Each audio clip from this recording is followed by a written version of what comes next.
Welcome to Screens of the Stone Age, the podcast where scientists review movies about prehistoric people. My name is Josh Lindell. I'm a grad student studying Neanderthal teeth, and I'm here with...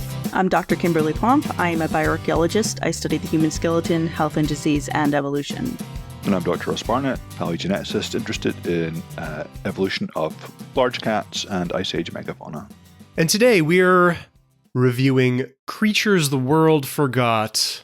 Let me make sure I get that title right. I keep mixing it up. Creatures the Time Forgot. Because there's so many movies that have similar titles and similar plots. We've seen this movie at least a half a dozen times already, but we've never seen this movie before. Creatures the World Forgot from 1971. This is a request from a YouTube listener from @DJ Grayling on YouTube. So if you'd like to request a movie, send us a comment on one of our videos on YouTube or comment on our website at screensofthestoneage.com, or just reach out to us on social media on Facebook or Blue Sky or Letterboxd, or send us an email directly at screensofthestoneage@gmail.com. Who wants to summarize this movie, bearing in mind we've already seen this movie a half a dozen times in some version or another? It was so boring, I kept getting distracted, so Ross should probably. All right. I feel like Kim keeps pawning off all these the horrible ones, because you took notes. If I did it, it would be like 30 seconds. I'd be like, there was two tribes, they fought, there was a volcano. Right. Yep. Before you get started, Ross, I think that Kim and I should play a game of Caveman Movie Bingo. And as you're summarizing it, we should just shout out bingo every time we hit one of these stereotypical caveman tropes. Absolutely. Okay, so we start with a desert sunrise opening. Bingo. That's bingo. A bingo. The Stone Age is literally just stones. Yeah. We see that this is a Hammer production, which I didn't expect, but that's interesting. And then we pan to a cave with paintings. Bingo. Yeah. And they're clearly kind of Neolithic paintings, so they look like kind of North African style cattle, people, quite late, only a few thousand years old. And then we get a kind of overview of the local fauna. And as always with these kind of films, it's fairly confused. We've got some antelope, some oryx. Bingo? Yeah. Brown hyena. But then we've got cactus. And cactus are North America only, the kind of cactus that we see in this. So they've clearly just mixed in some footage. I read later this It's film, funny because they filmed it on location in Namibia, which is why we have all the African animals. So I was wondering about if cactus is something that actually grows weird there. Yeah, and then we meet some cavemen with hafted weapons. Bingo? Yeah. Yeah. They've got really actually pretty crappy looking, not symmetrical lithics bound to their sticks, and they are throwing spears at the oryx. And I didn't look up what kind of oryx they are. I think they look like they might be scimitar oryx, which are extinct in the wild. I'm not quite sure. Anyway, so they're throwing spears. Maybe because of this movie, because they're killing them? Yeah. Possibly. So they throw the spears, they kill one of the oryx, and they're eating it raw. They just like jump right in there and they start guzzling away at this recently dead oryx. Is that a bingo? Yeah, I think trigger warning and bingo for gratuitous animal cruelty, because it's clearly a real dead oryx that they've got there. Yeah. But the oryx gets its revenge, so the other of the two oryx charges in and attacks and kills the presumed leader. So this caveman group, so far, it's all men. They're all bingo. Kind of bingo. Pasty. Yeah, they're all pasty Northern Europeans with well-trimmed beards. And strategically placed loincloths. And they don't have a language. That's another kind of bingo. These guys just grunt and point, despite living in groups and hunting. And the leader has a special necklace. Bingo. And, the leader gets impaled by the oryx, and one of the guys rips the necklace off and buries him in a really shallow grave, sticks a few stones and sticks on top. And that's because there's brown hyenas around. And so we get quite a nice shot of a brown hyena actually coming over to this kind of impromptu cairn that's been erected So yeah, I wonder what they did to entice it over. Yeah, and so then we see them kind of pick up the oryx carcass and take it back to the rest of their tribe, and they get to this like I guess an escarpment, like a kind of rocky region in the desert that they live. They get close to it and they sort of stop at a megalith. Well, it's a mesolith, I would say at best. It's only a couple of feet high, but they bang on it repeatedly just to, I guess it's like their doorbell to let the other people know they're on their way home with food. And while I was kind of watching this, I had the thought, which I wrote down, is that someone should show some of these 70s caveman films to actual hunter-gatherers. Like, take them to people who actually know what the hell they're doing and ask, does any of this make any sense to you? Because it doesn't even make sense to us. They would probably, die laughing seeing it. Anyway, so they get back to their kind of home base, and everyone's really excited. But there's about 50 of them. The guys have got one oryx. I mean, it's not going to go very far. No. You might get, a hoof each and a little bit of stringy skin or something. Anyway, we sort of see kind of stereotypical kind of Stone Age activities. So there's some napping, but the guy has a very bad napping technique that we watch. So he's just banging the stones together. He's not doing any kind of controlled edge flaking or anything like that. Bad napping is on our bingo card. For sure. I actually have a bingo card here. I have a list of about 30 different tropes that I've been keeping track of. You should definitely put that up. You should put that up on social media so other people can do it too. I've been meaning to do that. So one of the surviving of the hunting party finds the dead guy's partner, wife, concubine, I don't know what you want to call it. And she's got 3 kids and gives her the necklace. So that's sort of, I guess, nice. He's kind of given her this memento of her dead mate. Then we see a female shaman appears, and she is clearly a shaman because she's got a shaky stick, which she shakes all over the place, and some slightly fancier headgear and kit. And then basically, as soon as she appears, volcano erupts. That's a bingo for sure. Bingo. Yeah. Just random volcano eruptions in the desert, and we have styrofoam rocks everywhere. Like they're bouncing off people left, right, and center. People are throwing themselves off green screens, kind of cliffs. Lots and lots of people die. Many are injured. We see a bad guy with a beard who sees the kind of, I think it's the new chief of the tribe is injured. He's got the I think he's got the necklace, the kind of necklace of power. But this bad guy with the beard kills the injured guy, and then they have a fight, I think, for dominance. I mean, this is the problem with this film, like many others we've watched. Having no language, just pointing and grunting, and no names makes it really, really difficult to make sense of what the hell is going on. Well, they do have names. If you look on IMDb, I presume these come from the credits, but there's no way to know their names. No. There's one thing this movie does actually competently, kind of, which is that it does these little quick double flashbacks so that you can be like, oh, this person is this person, and that's why they're doing this, which is, I think this movie is slightly more competent than some of the other versions of this we've seen in the past, but still not great. No. I actually...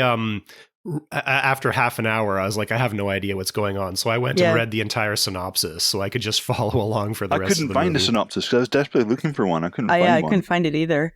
I just read it off of Wikipedia. In this fight, we get one of the guys bites the other guy's ears off, which has got some fantastic fluorescent hammer blood all over the place. He pushes him off the edge and then puts a spear in his head. Which is going to finish him. And the guy that wins the fight puts on the special necklace, and the head of the loser gets chopped off. But then we don't see the head again, so I don't know why. Maybe just making sure he's dead.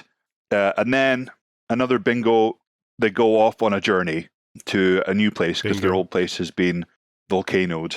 And we see that these guys are wearing sandals, which I thought was an interesting kind of tidbit. They can't speak, but they can make sandals. The technology is very confused. Yeah. Mm-hmm. They eat scorpions, mice, and snakes raw on their journey. Yeah. It's a long march through the desert. There's more random fighting between two females who are at the kind of end of the train. They're like in proper like Namibian sand dune desert, stuff that is just not conducive to human settlement or even kind of living, really. Another neat thing they've got is they have ostrich egg water bottles. So they've got kind of blown ostrich eggs that they're using to carry fresh water with them, which was quite neat and a real kind of ethnographic thing. And I think that's what the fighting is about. One woman's thirsty and the other one has water, so they fight and they roll down this dune, and then they have some fairly tame fighting, and one of them gets her head pushed under the sand and killed. But then the one that's victorious can't climb back up the dune, so she gets left behind to die. So that's another kind of bingo, like the harsh times and lack of kind of group sympathy, just leaving people to die. The new leader manages to find underground water somehow underneath a plant, which he then sucks out with a straw, which is really bizarre. I mean, I don't think that's how it really works. But he sucks it out with a straw, but then he also sort of spits it out another straw. At the same time, somehow. Like he's trained his mouth to do two different things. Yeah, the physics of that just doesn't make sense to me. It's like how you'd play a harmonica. You have your mouth on it, and it's got multiple holes, and you're moving your tongue around so you can blow through different holes. Right. Well, does he suck it up where's the into water coming from? Suck the water up into his mouth and then just sort of blow it out the other straw? Good. Anyway, so they're wandering, and then they find a tribe of blondes. So most of this original tribe are brunette and stark haired. There's a little bit of variation in there, but they find a tribe of mostly blondes, and these guys, it seems to suggest that they have a kind of marine habitat, because the leader of the blonde tribe has either a shark tooth kind of sword or a sawfish paddle as his main weapon, and they're about to kind of square off and fight each other. But then the little kids of both tribes start playing together nicely, and so they decide, let's just be friends. So they become friends, and we kind of get a bit of introduction to the blonde people. Bingo, blonde people, blonde tribe versus brunette tribe. Yeah, I mean that's in 1 million years BC, isn't it? Which is also a Hammer film. Yeah. Yeah, it's also a Hammer film. It's directed by the same director. You couldn't possibly know, but in this movie, the blonde character will meet later, who's born later in the movie, is named Tumac, which is also the name of the main character from 1 million years BC. So it's drawing a lot from 1 million years BC. Actually, I read that this is part of a sort of informal quartet or quadrilogy of Hammer Cave movies. Yeah. So apparently there is. It starts with 1 million years BC, and then we have a movie called Slave Girls, I think, or Prehistoric Women, or maybe both of those, and then there's this one. So we've watched the first and the last of Hammer's quadrilogy of prehistoric women movies. Are we going to skip the middle ones? We'll do them eventually. They're on our list. You're not immediately drawn in by the title Slave Girls? No. I mean, all of them seem to follow the template of having a playboy or penthouse pet as the main character, and sort of giving her gratuitously little clothing to wear throughout the whole film.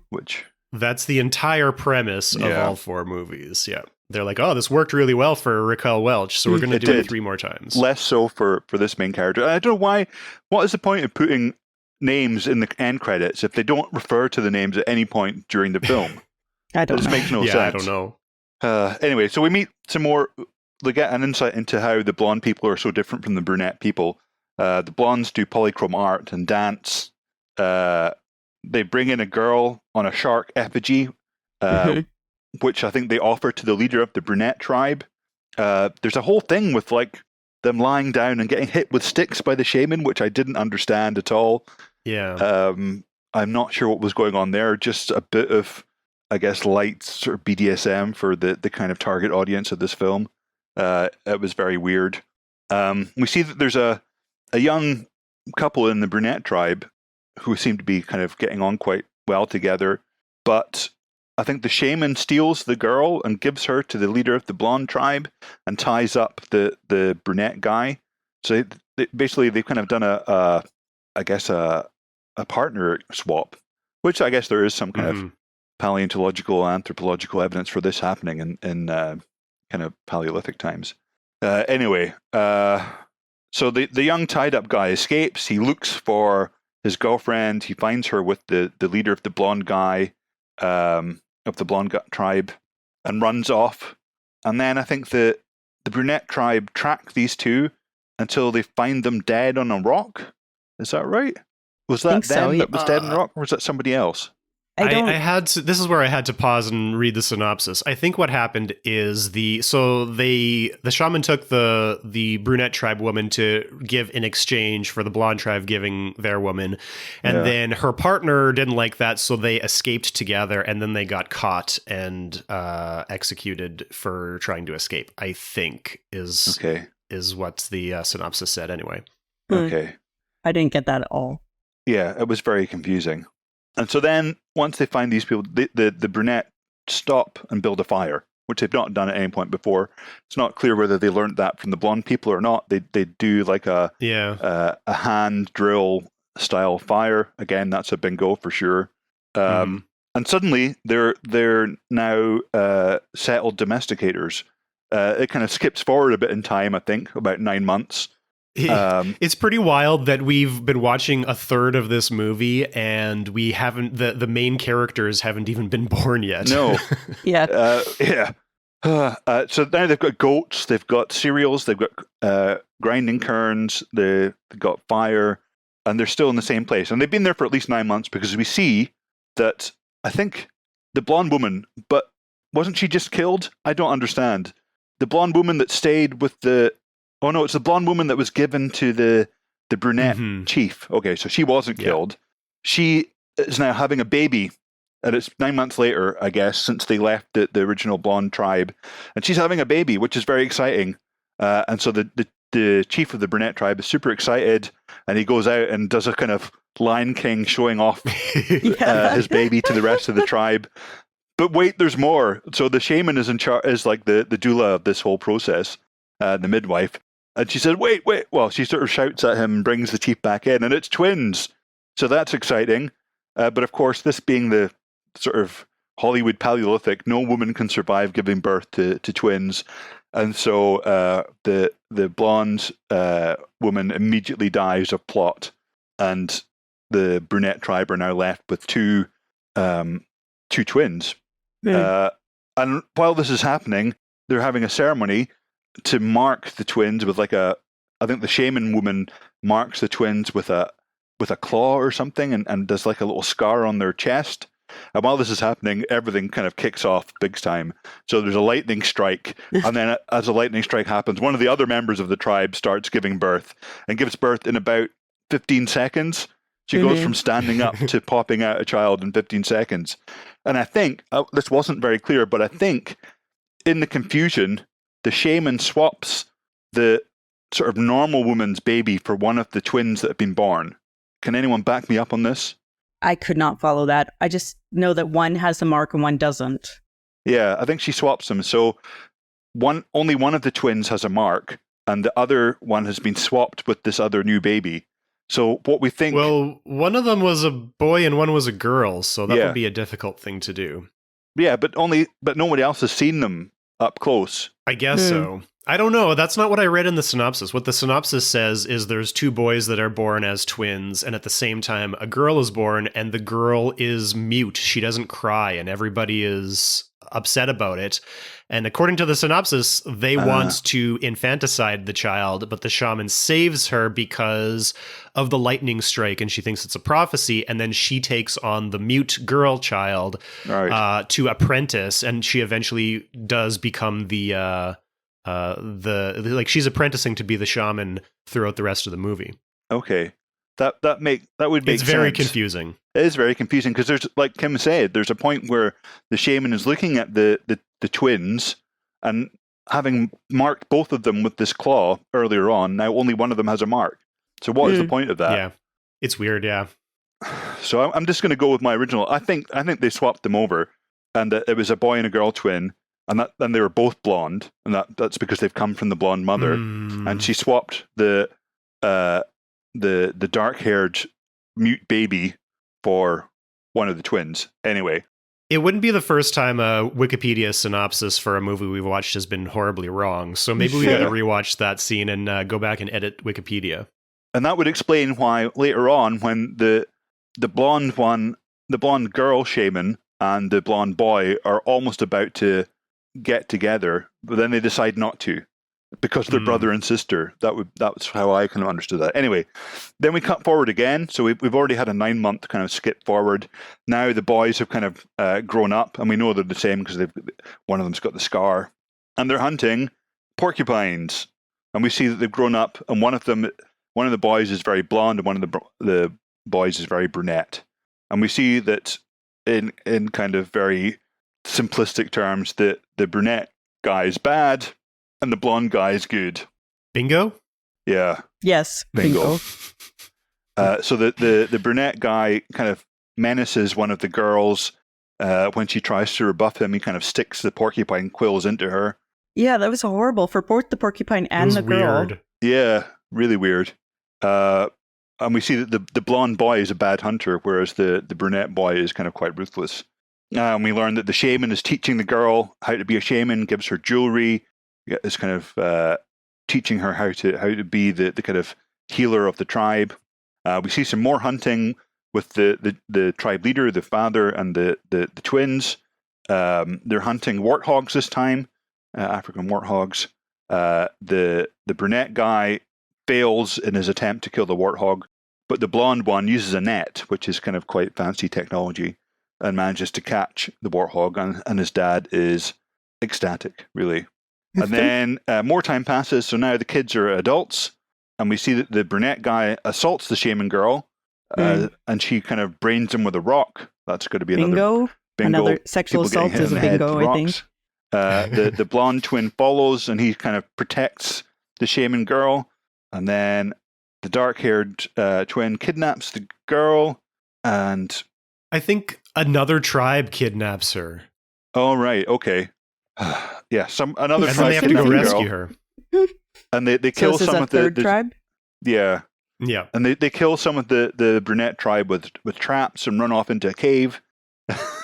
And all the brunette tribe follow after, including the twins, and we have a classic bear attack, which is just a guy in a really bad bear costume. I mean, I think we might have seen this bear costume before in one of the other films. Yeah. It's so kind of ratty. Yeah, is bear costume a bingo on its own? Yeah. How about just bad mammal costume? It's a terrible, terrible costume.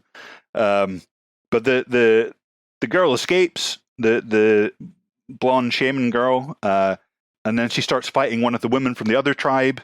So this is the second girl versus girl fight. But they sort of get out of that. One of the girls gets taken hostage. It doesn't really matter which. But in the middle of the night, the dark hair girl, so the one from this third tribe, comes to the blonde twin in the night and sort of lies with him. So she's now his partner, girlfriend, wife, whatever you want to call it. All right, so now they've kind of defeated this tribe and assimilated the ones that are left over. The old leader, so the father of the boys, is out foraging, and he gets gored out of nowhere by a wildebeest. Out of nowhere. Out of nowhere, it just comes charging straight at him and gores him pretty badly. And he dies, as you would. The shaman woman comes along and passes command onto the blonde boy, not the dark-haired boy. But this is obviously, controversial, so they're going to have to fight it out in a sort of duel, where it's actually quite exciting. They get tied together by the wrists, so they have this is what kind of keeps them within kind of fighting distance of each other and stops them from running away. They get tied together. In my notes, I called this extreme tug of war. Yeah, that's essentially what it is. Looks like. But there's some quite neat moves. So there's like lots of looping and making traps with the kind of bound rope. And there's also some random referees, I think, wearing kind of, one's wearing a bear head and the other's wearing a wildebeest Buffalo? head, I think. Yeah. Or yeah. It looked like an American bison head almost. Yeah. Yeah. But their roles never explained, but I think they're like the referees. Anyway, so the blonde twin wins, of course, and the rest of the tribe are kind of egging him on to kill his brother, this dark-haired guy, and he's about to, but then, like kind of Gladiator at the last minute, he kind of shows mercy and just stabs him in the leg. I mean, it's fine. He's just stabbed quite close to his femoral artery in a time without medicine. It'll be fine. And then the blonde guy, he's had enough, so he burns down his own tent and leaves with the dark-haired girl from the other tribe and some of his buddies. And the dark-haired guy, he's sort of, I guess, leader by default now, but he throws away the leader's necklace and leaves. And so now you've got the original brunette tribe split into two. There's the blonde guy with his followers, and there's the dark-haired guy with his followers. But the dark-haired guy, he's not a good loser. So as well as being stabbed in the leg and having a limp, he's now going to chase after the blonde brother to kill him, I guess. And so he tracks them. While this is happening, the blonde group, one of the guys in the blonde group is not great. He attacks the woman from the tribe that had been with the partner of the blonde-haired guy. And he gets kind of banished, and so he gets banished and immediately kind of meets the Dark Brothers group and tells them where to go. So they kind of get help from this traitor. But we also see that the young blonde shaman woman is following them too. But there's no kind of reward for the traitor. As soon as he's kind of shown the brunette brother where the blonde brothers group are, the brunette brothers buddies just kill him dead. So yeah, that's what you get. Snitches get stitches, as it were. So yeah, so then the brunette brother group's attacks get attacked by some mud mask wearing people. So this is like a fourth group that have now appeared out of nowhere. The blonde brothers group come to rescue and help the brunette brothers group, but they end up fighting with everyone. And the brunette group kind of run away. And the brunette brother essentially steals the blonde brother's wife and runs away up the hill. Okay. And then we kind of get a really weird bit, which I didn't quite make sense of, where the blonde female shaman has some kind of psychic link to the blonde brother. This is why I think that they were kind of twins that were swapped at birth, because they have this kind of psychic link, which is implied by the filmmaking. But it's really not very clear. So they're going up and up the hill. There's fighting, there's swimming, there's stabbing. The blonde brother follows the brunette brother to get his wife back. He gets to the top of the mountain and finds her tied up. The brunette brother attacks him with a knife. There's lots and lots of fighting, but then it looks like it's come to an impasse, and then out of nowhere, the blonde female shaman appears from behind and stabs the brunette brother through the kidneys or something, and that's him dead, and he dramatically falls off the cliff and turns into a very bad paper mache dummy, which kind of a very just falls, stiff dummy.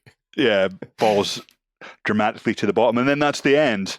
So we've had all the kind of bingos there, like different haired tribes that split up, go on a journey, multiple attempts of sexual assault. Yep. It's all in there. And it was, again, one of those movies where so much happened and also nothing happened. Yeah. Right? Like, if you were to ask me what, I would just be like, there's some fighting. And one thing that, when I was trying to find the synopsis of the movie, the review that I kept on finding was that not a single creature that's been forgotten was in the movie either. Like, they're all animals that we definitely know about. That's one of the things that you hear about this movie in, like, the reviews and stuff online is that other movies in this series, like 1 Million Years BC, has stop motion dinosaurs, and this one doesn't. Yep. So, like, they don't have dinosaurs, which is one of the bingos that we don't have in this movie. Yeah. But we don't have any other prehistoric animals either. There's no mammoths or any interesting Pleistocene megafauna or anything. No, they didn't try and change anything up. It was all just regular living animals. So, and no stop motion dinosaurs. I mean, that that made it significantly worse than 1 million years BC. Yeah, I mean, it's more accurate, but less interesting to watch. Yeah, definitely. And the lead woman, would you say the lead woman was the brunette that was? Yeah, that's who it's supposed to be. I don't know how to pronounce her name. She's Norwegian or something. And she's not Raquel Welch. Julie Ega? She's no Raquel Welch. No. They were hoping this movie would make her the next Raquel Welch. But it didn't work out that way. One of the things I read online was that she had just given birth right before this movie. And one day early in production, because she had just given birth, she kind of went to bed early. And then the camera crew got the impression that she was stuck up, and they tried to keep her out of as many shots as possible. And the director was very upset with the footage that they got. I think that tells you a lot about the kind of production of this kind of film. Yeah, exactly. If that's their kind of attitude, even off screen. Off screen, yeah. Do we have anything that we can discuss in terms of nitpicking factual inaccuracies or things that are inspired by other things? Because we've done this movie so many times, and if it feels like if there's anything we've ever talked about, we've already talked about it in another episode. So you mentioned sandals. We've mentioned the kind of basic, like, not really inspired by anything stone tools. They're just spears with pointy rocks. There wasn't a Acheulean hand axe he was working on. Yeah, was it? Can you say this is inspired by an Acheulean hand axe, or is it just a pointy rock? It looked like a Acheulean hand axe. Like, it looked like they got one from a museum and he was just pretending to have just made it. All right, that's not too bad. One thing I didn't mention, but it's actually quite interesting, is that they show just after they've become domesticated humans, they're making ostrich shell beads. They've got a little workshop going. I thought that was pretty cool. They don't really wear ostrich shell beads too much in the movie, though. No, but that is something that there is a lot of anthropological evidence and paleoanthropological evidence for quite a lot of ostrich shell beads being made.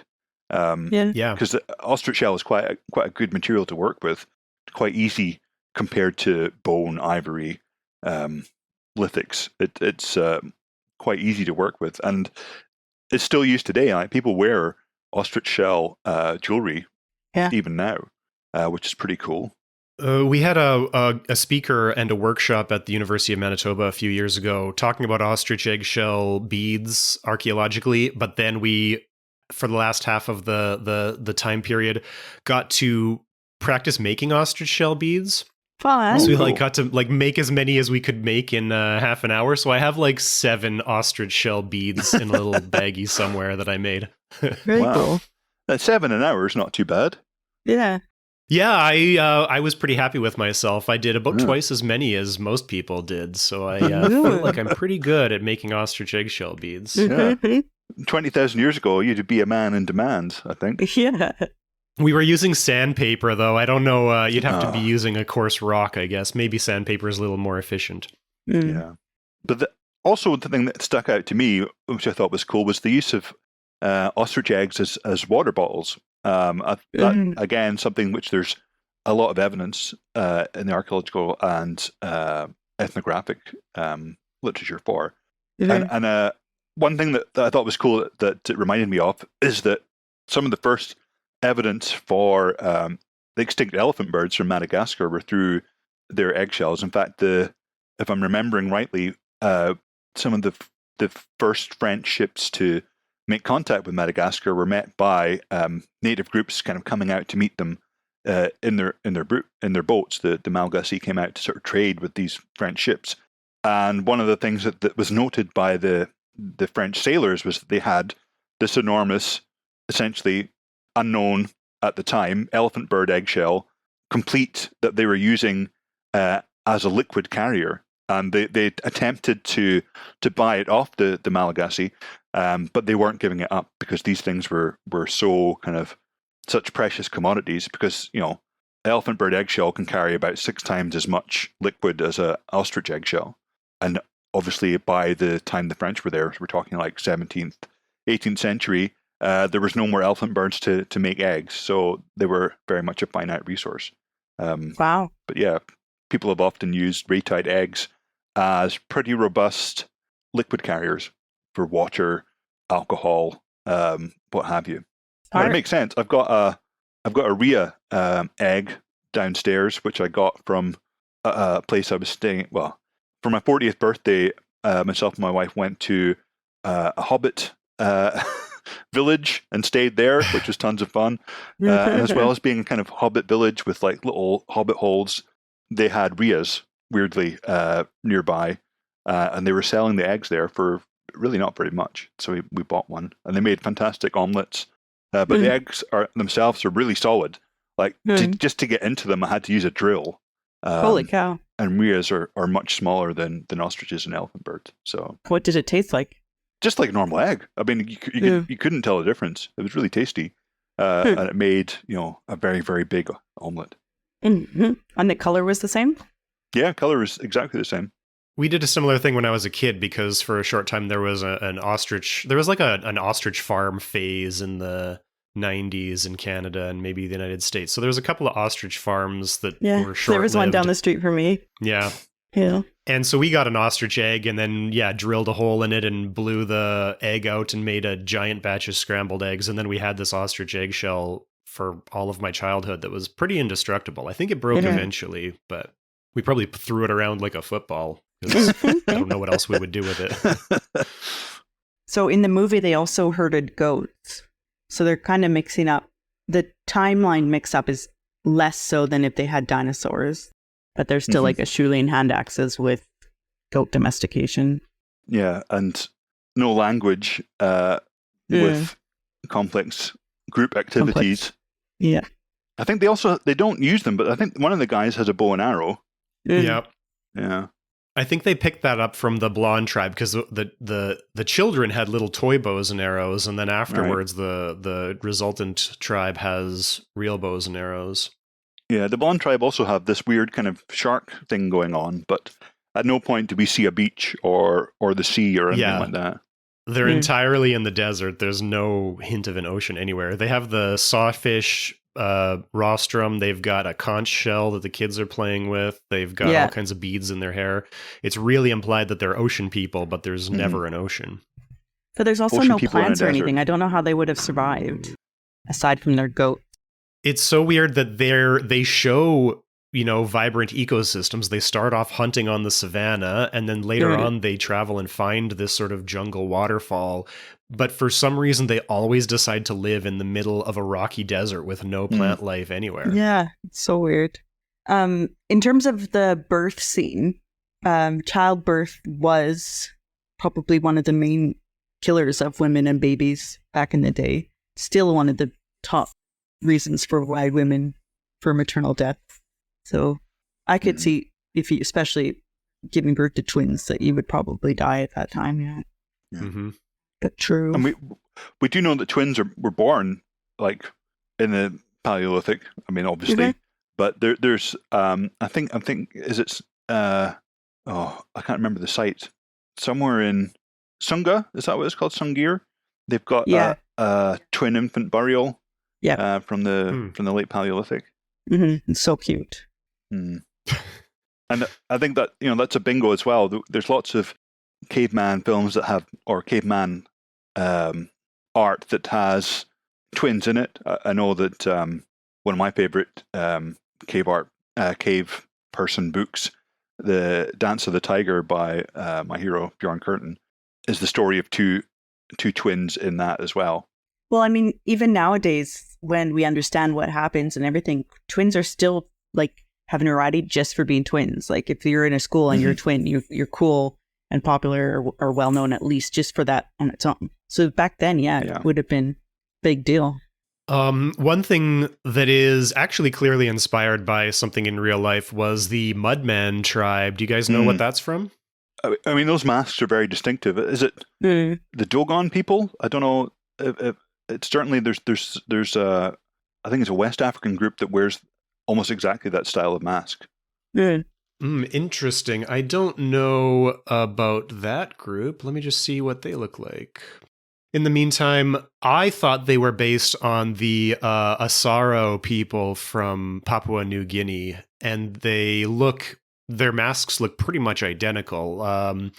The story behind the Asaro people is, well, the apocryphal story, the mythological story, is that one time, a long time ago, they were under attack from an enemy tribe, and so they went to hide in the Asaro River. And when they emerged, they were all covered in mud, which dried to form this like white, flaky, dusty sort of coating.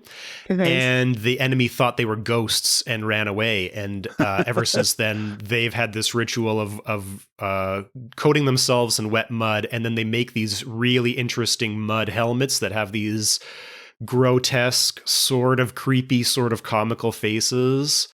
They're really cool looking. Yeah, it's evolved into like a tourist thing now, so that it's part of like cultural celebrations, and they do it for a lot of like tourist festivals, and they combine it with a sort of a, not quite a dance, but they dress up in these costumes, and they carry bows and arrows or knives, and some of them cut bamboo to wear on their fingers to make it look like really long claws. And they slowly emerge from the jungle. Sometimes they set some like grass burning so they get this smoky effect for atmosphere. They slowly emerge from the jungle, and they're moving like in slow motion, but they're doing like jerky motions to make it really creepy. Humans are so funny.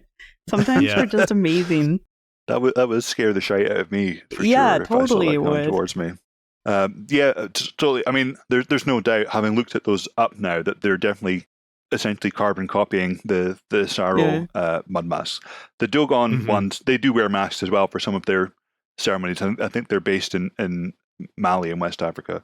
But their masks are not made of clay, although they do have sort of, I mean, masks are masks. They do look a little bit similar. It looks like they're also wearing brightly colored grasses, like pinks and blues and yellows, which is pretty in contrast to the Asara, who are supposed to look like ghosts. So they're wearing mostly nothing except for these helmets, but they're totally white because of the dried mud on them. So yeah, got to give them props for that. Yeah, I would say that the makers of this movie might have actually done a little bit of reading. More so than other makers of movies. I think it's more likely that they heard of a thing and they're like, that looks cool, let's put that in. But I mean, I don't know if I'd call it research, because like they're just taking a modern day group and making their cavemen look like them. So I mean, which is possibly a bit problematic. Yeah. Although we do know that kind of personal adornment and jewelry and costume was really important to Paleolithic people from the evidence we found, like the Sungir burials, where they've got thousands of beads sewn into their clothes made from mammoth ivory, or Neanderthals, which are kind of associated with eagle claws and probably other kind of adornments as well. Some of the oldest material cultures is beads and stuff to wear, because it's always been important.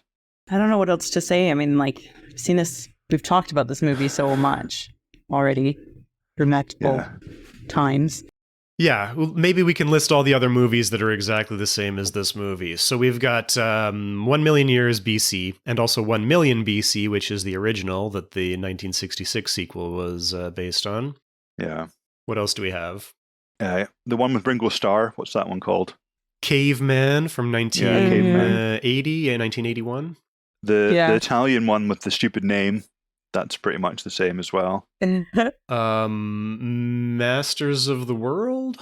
No, the Ding Dong one.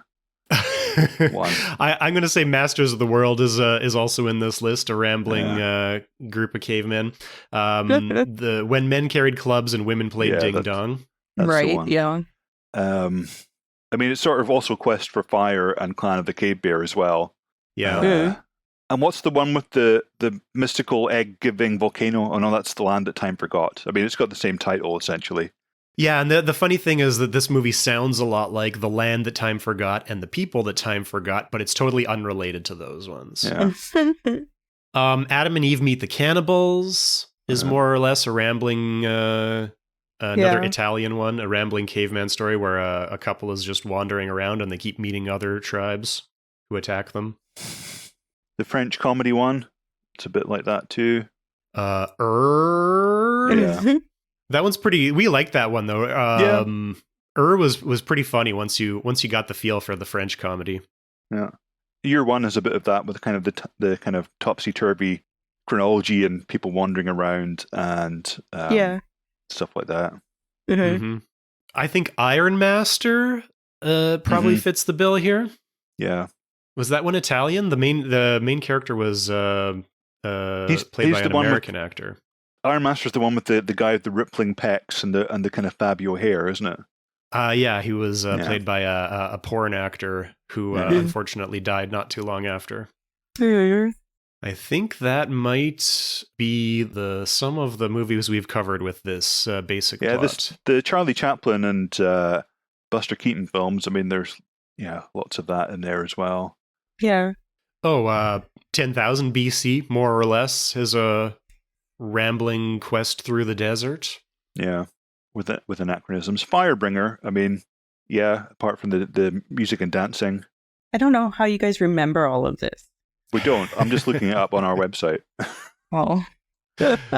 Well, I mean, once I see the name of the movie as I'm scrolling through the list, I remember what happened in it. It's getting hard to remember because we've seen this movie so many times. It's really easy to mix them all up. Well, have we said everything we can say about this movie at this point?